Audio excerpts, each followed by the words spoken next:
Bismillahirrahmanirrahim. Assalamualaikum warahmatullahi wabarakatuh. Halo pemirsa TVMU dimanapun Anda berada, senang sekali karena program Netizen Bertanya Ustadz Menjawab bisa kembali hadir menyapa Anda semuanya bersama dengan saya Vini Oliani. Dan kali ini saya ditemani oleh Ustadz Dr. M. Khairin atau biasa disapa dengan Ustadz Chai. Assalamualaikum Ustadz. Waalaikumsalam warahmatullahi wabarakatuh. Sehat ya Ustadz ya? Alhamdulillah sehat, mudah-mudahan sehat juga ya. Sehat juga Ustadz, Alhamdulillah. Nah Ustadz, kali ini topik kita ini lagi hangat-hangatnya ini Ustadz nih dibahas, yaitu seputar tentang judulnya adalah kenapa harus cerai gitu. Karena sekarang ini kita banyak lihat di media sosial ataupun juga di televisi, ini banyak sekali mulai marak terjadi kasus perceraian ya Ustadz ya, apalagi di kalangan selebritis atau kalangan artis gitu. Nah ini kenapa sih bisa seperti ini, dan kebetulan juga alhamdulillah pertanyaan-pertanyaan dari netizen yang masuk juga sudah ada cukup banyak ini Ustadz. Untuk itu langsung saja kita lihat seperti apa pertanyaan netizen dari video berikut ini. Assalamualaikum warahmatullahi wabarakatuh. Perkenalkan Pak Ustadz, nama saya Fitrah Patiwi. Di sini saya mau bertanya Pak Ustadz tentang fenomena kasus perceraian yang terjadi saat ini, contohnya di kalangan artis ya Pak Ustadz ya. Kenapa ya bisa terjadi seperti itu Pak Ustadz, padahal istrinya sudah hijrah menjadi lebih baik, menjadi seorang yang lebih soleha lagi, tapi akhirnya terjadi perceraian juga. Kenapa bisa begitu ya Pak Ustadz? Terima kasih. Assalamualaikum warahmatullahi wabarakatuh. Ya, waalaikumsalam warahmatullahi wabarakatuh. Tadi itu pertanyaan dari Fitra Pratiwi Ustadz yang tanya, ini kenapa ya sekarang banyak fenomena kasus perceraian apalagi di kalangan artis, padahal nih istrinya udah hijrah nih Ustadz, udah soleha, cantik lagi gitu. Ini kenapa ya seperti ini gitu? Bagaimana Ustadz? Ya baik, alhamdulillahilladzi syara'a lana nikah wa harrama lana sifah. Wassalatu wassalamu ala khairil bariyah wa ala alihi wa sahbihi wa mawalah. Para pemirsa TVMU dimanapun Anda berada, alhamdulillah pada kali ini kita membincangkan tentang isu yang sangat dekat dengan kehidupan kita ya, terkait dengan perkawinan ya. Dalam konteks ini adalah perceraian. Pertanyaannya tadi cukup mendasar, kenapa harus cerai gitu ya? Begitu kan pertanyaannya kan? Ya, kenapa ada perceraian gitu ya? Pertanyaan ini yang paling bisa menjawab ya orang yang cerai sendiri gitu ya. Kenapa bercerai gitu ya? Kenapa bercerai? Ada beberapa faktor ya, tetapi sesungguhnya faktor-faktor tersebut itu berujung pada, mohon maaf, kegagalan pasangan untuk saling memahami. Maka problemnya itu sebenarnya. Kalau ada seorang suami itu mencurhatkan tentang istrinya, bahwa istrinya ini keras kepala dan seterusnya, saya ingin mengatakan sesungguhnya kamu juga gitu. Begitu pula sebaliknya, kalau ada istri yang kemudian, Ustadz, suami saya ini dia otoriter, yang nggak sayang sama pasangan gitu. Saya juga ingin bilang, sesungguhnya ibu pun demikian gitu. Jadi kalau ada persoalan di rumah tangga, itu pasti kalau bisa dipastikan gitu ya, kalau seandainya boleh dipastikan, itu pastinya adalah karena kegagalan pasangan untuk membangun kesepahaman. Dan yang menjadi faktor terbesar kenapa nggak bersepahaman itu karena ego, sama-sama egonya. Jadi kalau ada persoalan rumah tangga itu pasti tidak bisa kita mengatakan yang salah pasti istrinya gitu. Atau sebaliknya yang salah pasti suaminya, nggak bisa. Nggak bisa. Kalau seandainya boleh ada kepastian, saya ingin mengatakan yang pasti dua-duanya ego. Pasti dua-duanya ego. Ya, kalau seandainya suaminya ego, ya kalau istri dia bisa nyetel kendu, kata orang sekarang tuh, dibikin suasananya pasti berubah. Begitu pula sebaliknya, kalau ada istrinya itu keras kepala dan seterusnya, kalau suaminya itu bisa, namanya juga berumah tangga. Justru perkawinan ini menarik ya. Nikah ini sesungguhnya kan tandanya cuman qabil tu nikah, nggak sampai semenit lah itu. Cepet ya. Cepet.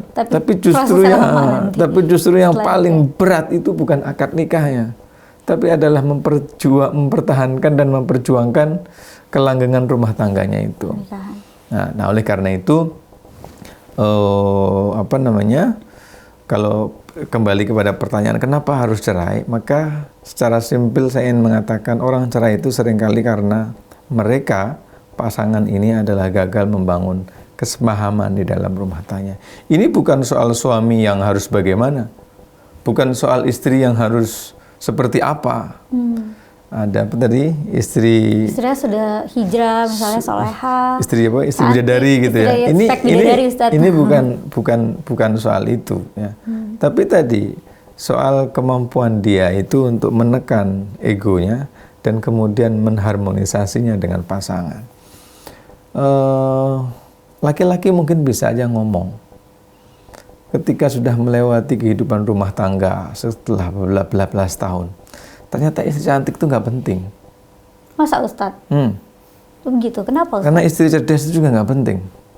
Jadi gimana Ustadz? Yang paling penting itu istri yang neriman. Oh, yang nerima? Neriman itu apa istilahnya? Neriman apa? Yang nerima. Nah, jadi karena apa namanya? Tapi persoalannya istri itu pengen dibilang paling cantik. Ya. Padahal dia juga yakin memang dia nggak cantik ya. Jadi perempuan itu ternyata suka dibohongin, Pak. Kalau ditanya, "Pak, Mama cantik nggak?" Meskipun sang istri nanya ini, dia tahu bahwa orang lain lebih cantik, tapi jawaban yang diinginkan adalah Mama paling cantik gitu. Iya. Berarti memang mau dibohongin ya. Nah, sementara ada sebagian suami itu nggak penting pertanyaan kayak gitu. Yang penting itu apa? Yang penting itu tanggung jawab saya. Yang penting itu apa? Perjuangan saya gitu. Tapi ada sebagian perempuan yang dia mengeluhkan, kok suaminya nggak romantis sih gitu. Nggak peka nih kok nggak peka gitu kan. Nah, ini berarti kan kegagalan pasangan untuk menekan egonya. Suami jangan ego, yang penting itu hanya memperjuangkan. Tapi bagi istri yang penting itu juga ucapan apresiasi dan rayuan tadi. Istri juga jangan ego. Yang menurutnya yang paling penting itu adalah rayuan dan pujian. Tapi di saat yang sama dia lupa perjuangan suami dan seterusnya itu. Jadi problemnya sesungguhnya itu. Sesungguhnya adalah kegagalan pasangan untuk mengharmonisasikan. Dan biasanya penyebab utamanya ya tadi karena ego masing-masing. Ini bukan soal apa namanya tadi suami yang harus punya figur seperti apa, yang punya penghasilan berapa, bukan pula seorang istri yang serba bisa dan seterusnya. Enggak. Baik ya.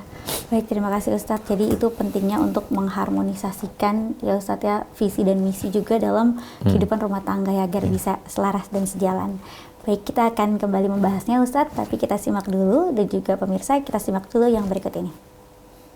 Terima kasih pemirsa, masih bersama kami dalam Netizen Bertanya, Ustadz Menjawab, dan kita akan kembali membahas pertanyaan dari netizen ya Ustadz Caya. Lalu untuk itu langsung saja kita lihat video yang berikut ini. Assalamualaikum warahmatullahi wabarakatuh. Perkenalkan, saya Yulia Masita. Pak Ustadz, saya ingin bertanya, mengapa Allah membenci perceraian sementara Allah memperbolehkan perceraian? Sekian pertanyaan dari saya. Wassalamualaikum warahmatullahi wabarakatuh.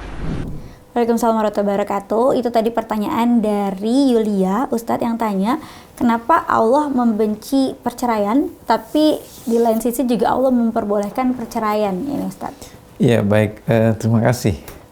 Ini sengaja temanya dibahas seperti ini apa karena memang banyak masalah ini ya?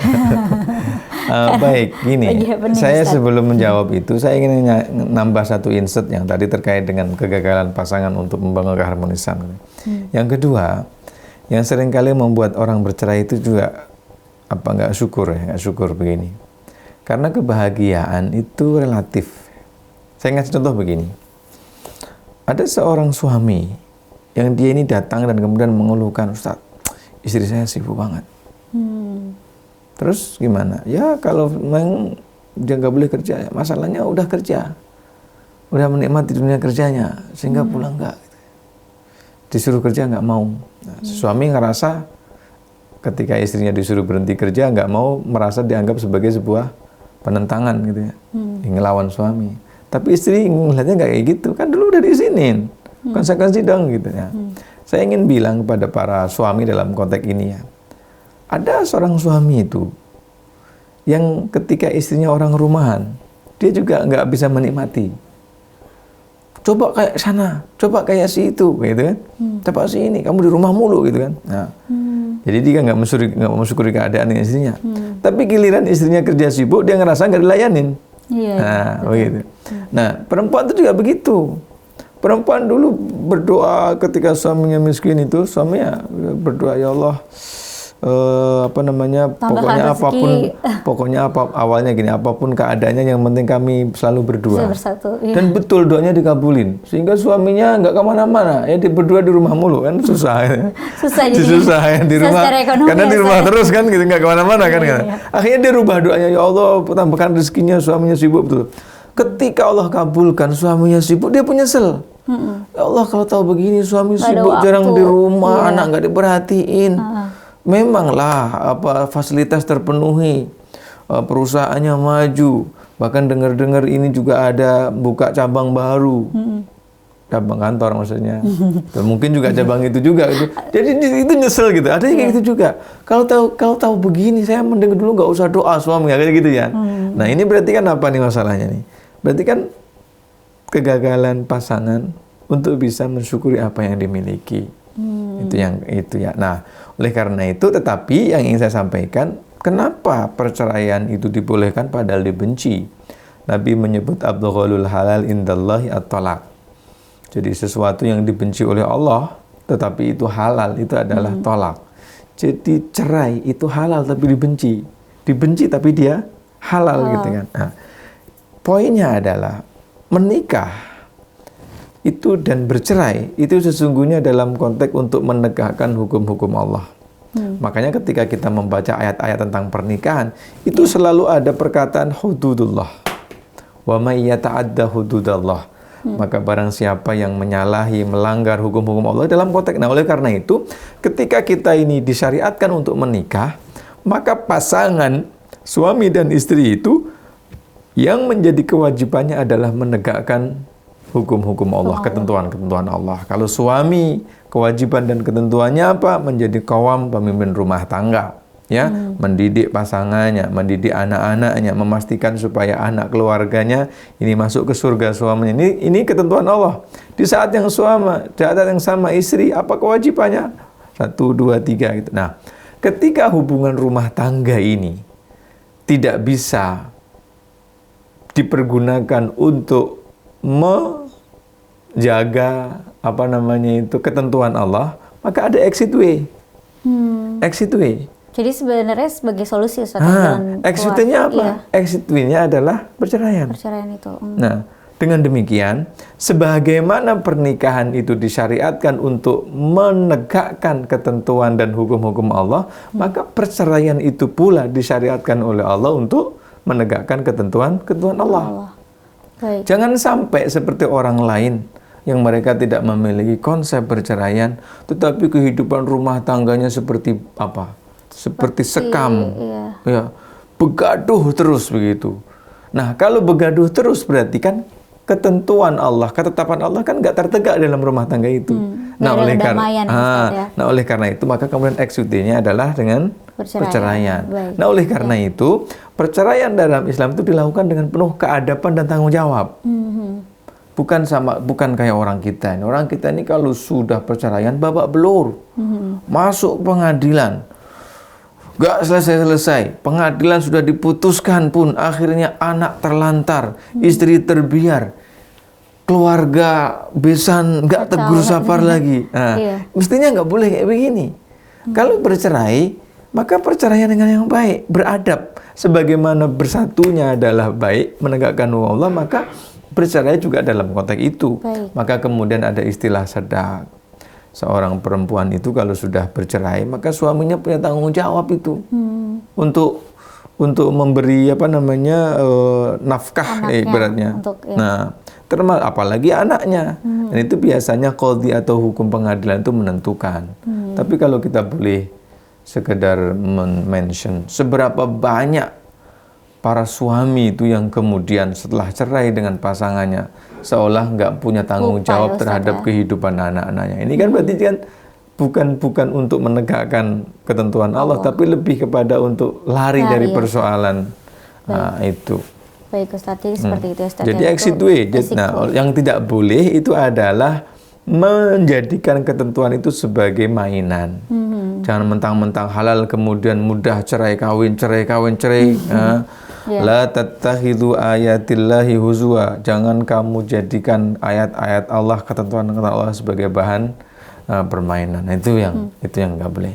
Baik, terima kasih Ustadz. Ini seru sekali pembahasannya. Jadi banyak dapat ilmu juga tentang pernikahan dan juga perceraian, bahwa perceraian itu suatu yang halal tapi dibenci Allah karena itu merupakan jalan keluar ya Ustadz ya atas permasalahan yang ada. Baik, terima kasih Ustadz. Namun sebelumnya kita simak juga video pertanyaan dari netizen yang berikut ini.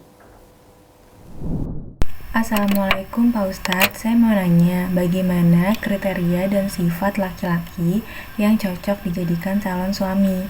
Terima kasih Pak Ustadz. Ya pemirsa, itu tadi pertanyaan dari netizen. Ini yang tanya, ini bagus juga nih Ustadz, tentang kriteria suami yang baik gitu menurut agama seperti apa. Tapi simpen dulu ya jawabannya Ustadz ya, karena kita akan bahas di segmen selanjutnya. Pemirsa, kalau penasaran jawabannya seperti apa, jangan kemana-mana, kita akan kembali usai yang berikut ini. Pemirsa, kembali lagi dalam Netizen Bertanya Ustadz Menjawab, dan juga terima kasih masih bersama dengan kami. Kita lanjutkan kembali nih untuk membahas pertanyaan dari netizen. Tadi di segmen sebelumnya ada pertanyaan dari netizen dari Trifty yang tanya, Ustadz bagaimana sih kriteria dan sifat laki-laki yang cocok jadi suami? Nah ini bagaimana nih Ustadz? Iya, baik, terima kasih. Memang kalau kita perhatikan dahulu, kita mendapatkan justru yang menjadi objek pembicaraan itu perempuan ya. Perempuan itu tunkahul mar'atu li arba. Perempuan itu dinikahin karena 4 faktor. Yang pertama adalah li jamaliha, kemudian li nasabiha, kemudian li maliha, dan yang keempat adalah li diniha. Ada 4 ya. Fisiknya, kemudian nasabnya, kemudian hartanya, kemudian agamanya. Ungkapan ini oleh sebagian ulama kemudian ditafsirin. Ini sebetulnya kenapa kok yang menjadi objek pembicaraan itu perempuan? Ya, yang pertama karena memang dalam konteks masyarakat jahiliyah itu memang biasanya perempuan itu yang ditanya. Yang nanya laki-laki. Ya, yang nanya laki-laki. Nah, dengan demikian secara tradisi customnya, adatnya memang biasanya laki-laki itu yang kemudian lebih aktif gitu ya. Nah, dalam konteks ini saya ingin mengatakan secara praktiknya semestinya ini bukan hanya untuk perempuan, tapi untuk laki-laki juga sama. Jadi laki-laki itu kalau ingin dinikahi apa yang diperhatikan? Ya, sama. Biasanya perempuan itu kan kalau ingin menikah dengan laki-laki, lihat laki-lakinya ganteng apa enggak ya. Sama ya. Fisiknya juga ya, ya, sama kan. Ya. Kemudian yang kedua apa? Keturunannya. Seorang perempuan ya nggak mungkin lah anak saya kemudian nanti lahir dari keluarga yang bagaimana gitu kan. Kemudian yang ketiga ada liha, dan yang keempat adalah lidinia agamanya. Nah, dengan demikian maka preferensi seseorang untuk memilih pasangan baik itu laki-laki perempuan itu sungguhnya ya tidak jauh daripada 4 itu. Nah, dari keempat itu yang nomor satu kan yang mana? Ya agamanya.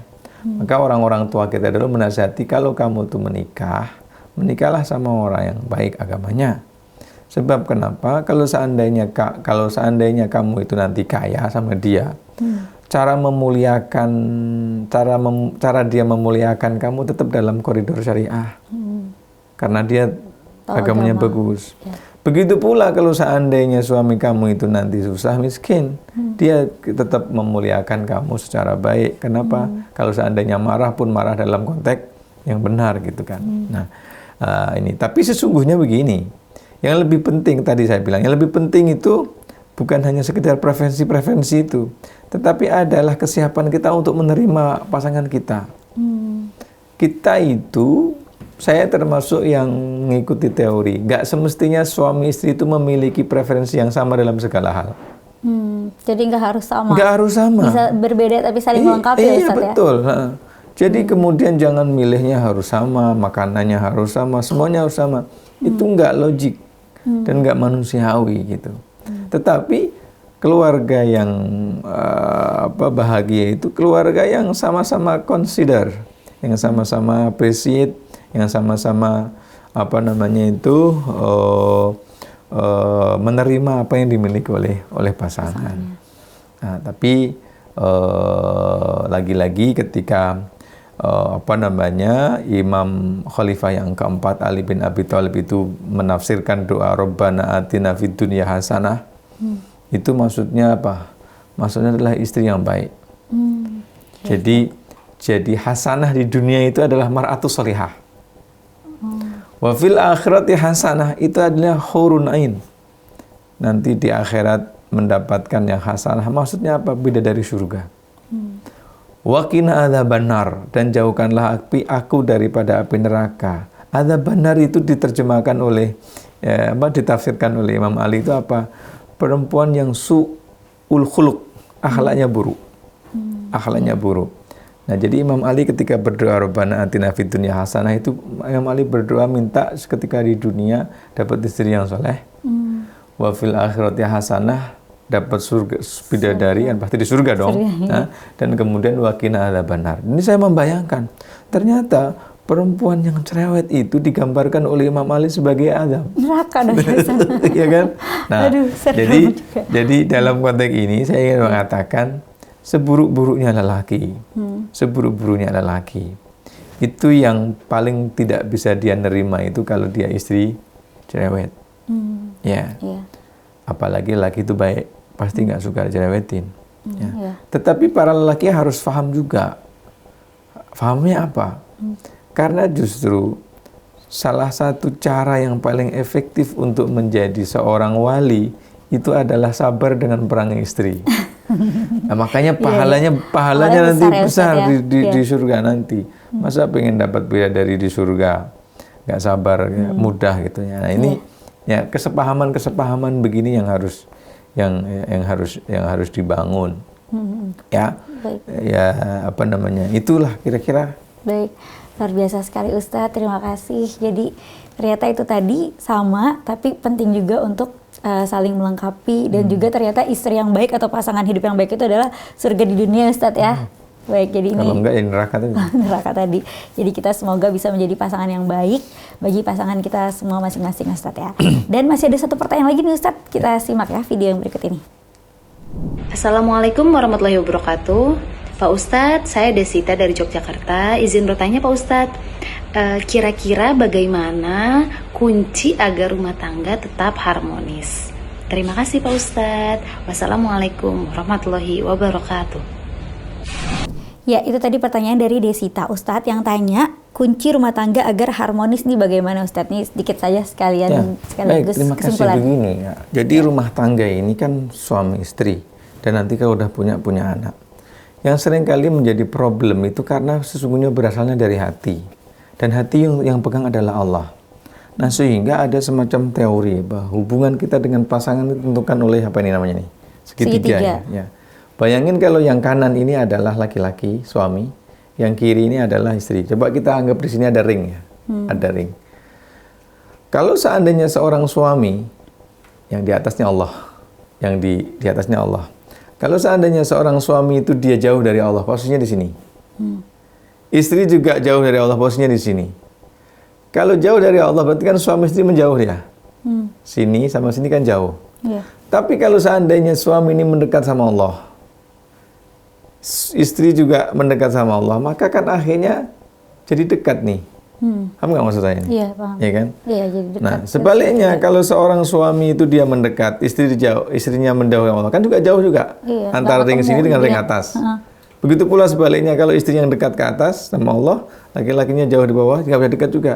Nah, dengan demikian maka trik untuk keharmonisan rumah tangga itu bukan pada kemampuan komunikasi, bukan semata-mata terkait dengan fasilitas yang ada di rumah, bukan hanya terkait dengan performan istri, bukan hanya terkait dengan kemampuan suami memberikan nafkah kepada istrinya, tidak.